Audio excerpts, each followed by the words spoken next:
So hello नमस्ते everyone, म कान्छेक्स र आज पनि मसँग Nepali YouTube and social platform regarding थुप्रै इम्पोर्टेन्ट र इन्ट्रेस्टिङ न्यूज अपडेट्सहरु रहेको छ। सो भिडियो चाहिँ लास्टसम्म हेर्नु होला र तपाईहरु हाम्रो च्यानललाई लाइक एन्ड सब्स्क्राइब गरिदिनु होला किनभने यो च्यानलमा Nepali YouTube and social platform regarding daily news अपडेट्सहरु आउँछ। सो यति भन्दै आजको न्यूज तर्फ लागौं र आजको हाम्रो फर्स्ट न्यूज रहेको छ पुण्य गौतमको तर्फबाट। सो के उहाँले जलनलाई ओपन वार्निङ दिनु भएको हो त? तपाईहरुलाई थाहा नै छ जलनले चाहिँ थुप्रै भिडियोहरुबाट चाहिँ क्लिपहरु उठाउनुहुन्छ र त्यो क्लिपहरुलाई चाहिँ जोडेर चाहिँ सार्कास्टिक र कमेडी टाइपको रियाक्सन भिडियोहरु चाहिँ बनाउनुहुन्छ र त्यो भिडियो क्लिपहरुमा चाहिँ हामीले चाहिँ पुण्य गौतमको क्लिपहरु पनि चाहिँ देख्न पाइन्छ। सो रिसेन्टली चिलबिल शोमा चाहिँ पुण्य गौतम चाहिँ गेस्ट जानु भएको थियो र त्यहाँ चाहिँ जलनको विषयमा कुरा उठेको बेला पुण्य गौतमले जलनलाई चाहिँ अ काइन्ड अफ वार्निङ चाहिँ दिनु भएको थियो। सो उहाँले के भन्नु भएको थियो त यसै कुरा रिगार्डिङ के भिडियो क्लिप तपाईहरु आफै हेर्न सक्नुहुन्छ।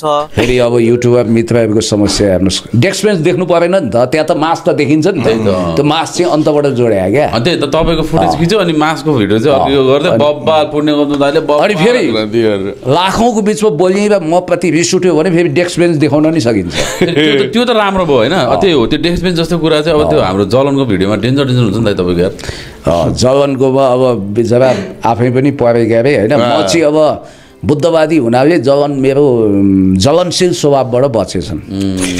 जलन भाइ यो हेर्नु भयो होला, कडा शाब्दिक चेतावनी, कृपया तपाईले बेला बेलामा अनौठो अनर्थका भिडियोहरू हाल्नुहुन्छ।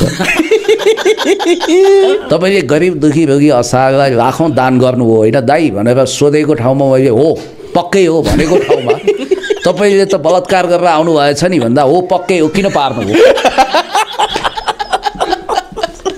तपाईको पनि भिडियो काट्नु पर्यो, तपाईलाई पनि फेरि म मुख देखाउन नालायक बनाइदिन्छु। न भविष्यमा ससुराली जान पाउनुहुन्छ न वर्तमानमा माओली।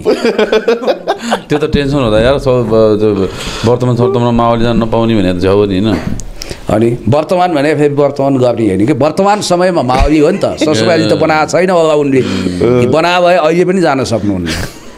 एउटा कुरा के हुन्छ धम्की नै हो यो, धम्की होइन सुझाव सचेत चेतना के भन्छ होला यो सुगर प्रेसर धम्की केही पनि होइन।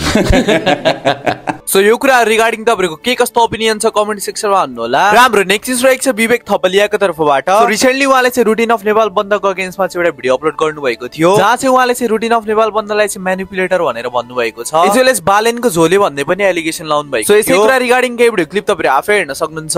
रुटिन अफ नेपाल बन्दले आफ्नो नाम परिवर्तन गरेर रुटिन अफ डेली म्यानिपुलेसन राखेको हुन्छ। यो न्यूज हेर्नुहोस्। न्यूजमा के भनिएको छ भन्दाखेरि काठमाडौँ महानगरपालिकाले अब सरकारी विद्यालयहरूमा डिजिटल बोर्ड राख्ने, सुरुमा 8, 9, 10 बाट सुरु गर्ने है। बाँडिसकेका छैन, बाँड्ने रेमा। तर काठमाडौँ महानगरपालिका त यो स्मार्ट बोर्ड राख्ने कुरामा त धेरै पछाडी छ। काठमाडौँ महानगरपालिकासँगै टाँसिएको ताराकेश्वर नगरपालिकाले त आजभन्दा 2 वर्ष अगाडि नै डिजिटल बोर्ड र स्मार्ट बोर्ड राख्न सुरु गरे हो। ताराकेश्वर नगरपालिकाको 21 वटा सामुदायिक विद्यालयमा 61 वटा डिजिटल बोर्ड जमानामा बाँडेर क्लासरुममा पढाइ सुरु भइसक्यो। 2 वर्ष अगाडिको अभियान त ताराकेश्वर नगरपालिकाले सुरु गरे हो। त्यो न्यूज त हामी नेपाली जनतालाई थाहा छैन। प्रुफ देखाम, यो फोटोहरु हेर्नुहोस्। यो फोटोहरुमा जुन टिचरहरुले पढाइरहनु भएको छ त्यो ताराकेश्वर नगरपालिकाको सरकारी विद्यालयमा हो। त्यो बोर्डमा लेख्न मात्र मिल्ने होइन, भिडियो सिडियो देखाउन मिल्छ, इन्टरनेट युट्युब सबै चलाउन मिल्छ, विद्यार्थीलाई चाहिएका हरेक गतिविधि गर्न मिल्छ। अब यो मिडिया म्यानिपुलेसनले किन हो भनौं? किन भन्दाखेरि रुटिनले छापेको यो न्यूज कतिखेर आएको थाहा छ? जब सुन्ता डंगोलले राजु पाण्डेको झाको झारिन् नि, त्यसपछि त बालनको इन्फ्लुएन्स घट्ला भने तुरुन्तै लगतै त्यसको भोलिपल्ट चाहिँ काठमाडौँमा डिजिटल बोर्ड राख्ने बालनको फोटो सहित त्यो एडिट गरेर राखेको फोटो बालनको। 2 वर्ष अगाडि ताराकृष्ण नगरपालिका सुरु गरिसक्यो। रुटिनले पहिला पनि यस्तै गरेको थियो। सिंहदरबार काण्डमा सिंहदरबार जलाउँछु भन्ने बेलामा रुटिनले भक्करै बच्चा पाएको महिलालाई दुःख दियो जस्तो न्यूज सम्प्रेषण गरेको थियो। यी फटाहरू आफ्नो नाम परिवर्तन गर, रुटिन अफ नेपाल बन्दबाट रुटिन अफ डेली म्यानिपुलेसन गर राख। यस्ता खालका न्यूजहरु के हुन्छ भन्दाखेरि चाहिँ काठमाडौँ महानगरले मात्र काम गर्छ, अरु नगरपालिका सुतिरहेछ जस्तो देखिन्छ। अझ यो कुरा त मलाई थाहा थियो। अनि त्यसपछि मैले कल गरे नगरपालिकाका 1-2 जनालाई चाहिँ मैले कल गरेर के हो यो कुरा, तपाईहरुले त जमानामा डिजिटल बोर्ड राखिसक्नु भएको छ 61 वटा, अनि महानगरको त यत्रो हाइप छ त भनेको।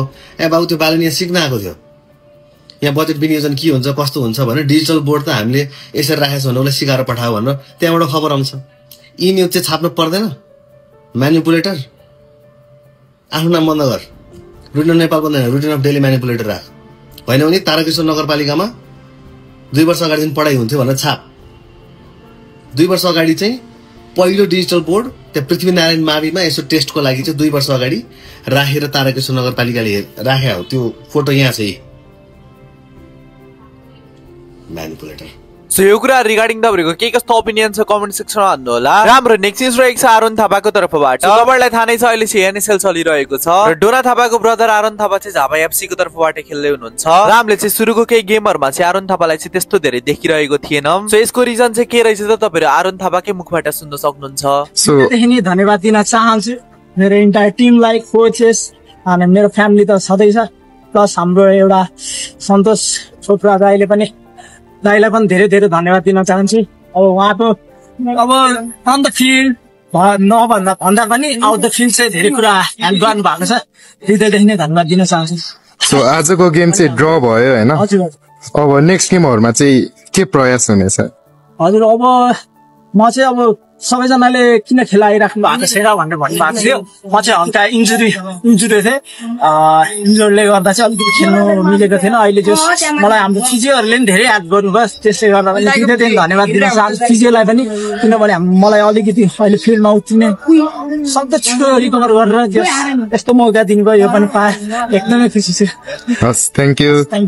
राम्रो नेक्स्ट न्यूज रहेको छ गंगु छेत्रीको तर्फबाट। तपाईलाई मैले मेरो प्रिभियस भिडियोबाट चाहिँ गंगु छेत्रीको पुरै म्याटरलाई चाहिँ एक्सप्लेन गरेको थिएँ र CR7 हो र दाइले भनेको केही कुराहरु र के सिरियस कुराहरु पनि बताएको थिएँ। सो इफ तपाईहरुले हिजोको भिडियो चेक गर्नु भएको छैन गएर चाहिँ चेक गर्नु होला भन्न चाहन्छु। र गंगु छेत्रीसँग यो जुन पनि इन्सिडेन्ट भयो, यो इन्सिडेन्ट माथि रियाक्ट गर्दा रिसेन्टली गंगु छेत्रीले चाहिँ रिप्लाई गर्नु भएको थियो। एन्ड सी सेड मेरो दिदी बहिनीहरुले कहिले कसैलाई यस्तो गर्ने छैनन् भन्ने हिम्मत छ तिमीहरुमा, तिनीहरु गरिरहेका छन् र अझै पनि बाहिरिएको छैन। र एक दिन यो बाहिर आउँदाखेरि तपाईको दिदी बहिनीहरुलाई नमर्नको लागि पर्याप्त बलियो हुन भन्नुहोस्। तपाईका दिदी बहिनीहरुमा शक्ति नहुन सक्छ, बाँच्ने साहस नहुन सक्छ, किनभने तिनीहरु म होइनन्। मेरो टाउकोमा आकाशै खसे पनि म घुँडा टेक्ने छैन, म हिम्मत गर्छु, साहस देखाउँछु। You all are not strong enough for breaking me down. तिमीहरुले गलत टार्गेट गरिरहेछौ, वाच मी मदरफकर्स भनेर भन्नुभएको छ। यो कुरा रिगार्डिङ पनि तपाईहरुको के कस्तो ओपिनियन छ कमेन्ट सेक्सनमा भन्नु होला। हाम्रो नेक्स्ट न्यूज रहेको छ हाम्रो ब्लग्सको तर्फबाट। सो रिसेन्टको ब्लगमा चाहिँ उहाँले चाहिँ विदेश आएपछि चाहिँ नेपाल र नेपालीहरु प्रति झन् धेरै माया बढ्दो रहेछ, लगाव बढ्दो रहेछ भनेर चाहिँ भन्नुभएको छ। यसै कुरा रिगार्डिङ केही भिडियो क्लिप तपाईहरु आफै हेर्न सक्नुहुन्छ।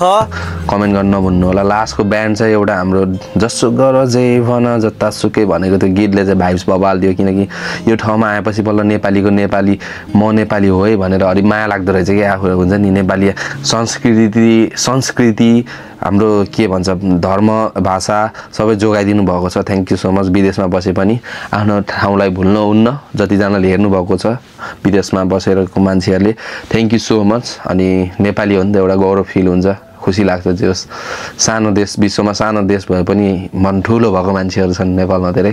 सो त्यही नै अब। र इफ तपाईहरु कसैलाई पनि नेटफ्लिक्सको सब्स्क्रिप्सनहरु पर्चेस गर्नु छ अथवा फ्री फायर, पबजी वा मोबाइल लेजेन्डहरुमा चाहिँ टप अपहरु गर्नु छ र ट्रस्टेड सर्भिस प्रोवाइडरको खोजीमा हुनुहुन्छ भने मेरो अफिशियल इन्स्टाग्राम अकाउन्टमा चाहिँ टेक्स्ट गर्नु होला। हाम्रोमा चाहिँ सबै खालको सर्भिसहरु चाहिँ अवेलेबल छ। र thank you everyone for watching video till the end. र तपाईहरु हाम्रो च्यानललाई लाइक सब्स्क्राइब गरिदिनु होला, किनभने यो च्यानलमा नेपाली युट्युब एन्ड सोशल प्लेटफर्महरु रिगार्डिङ डेली न्यूज अपडेट्सहरु आउँछ। र म भोलि फेरि भेट्ने छु तपाईहरुसँग अर्को भिडियोमा। Till then take care, bye bye, जय नेपाल। ओम जिमाम बिङ बिङ बो,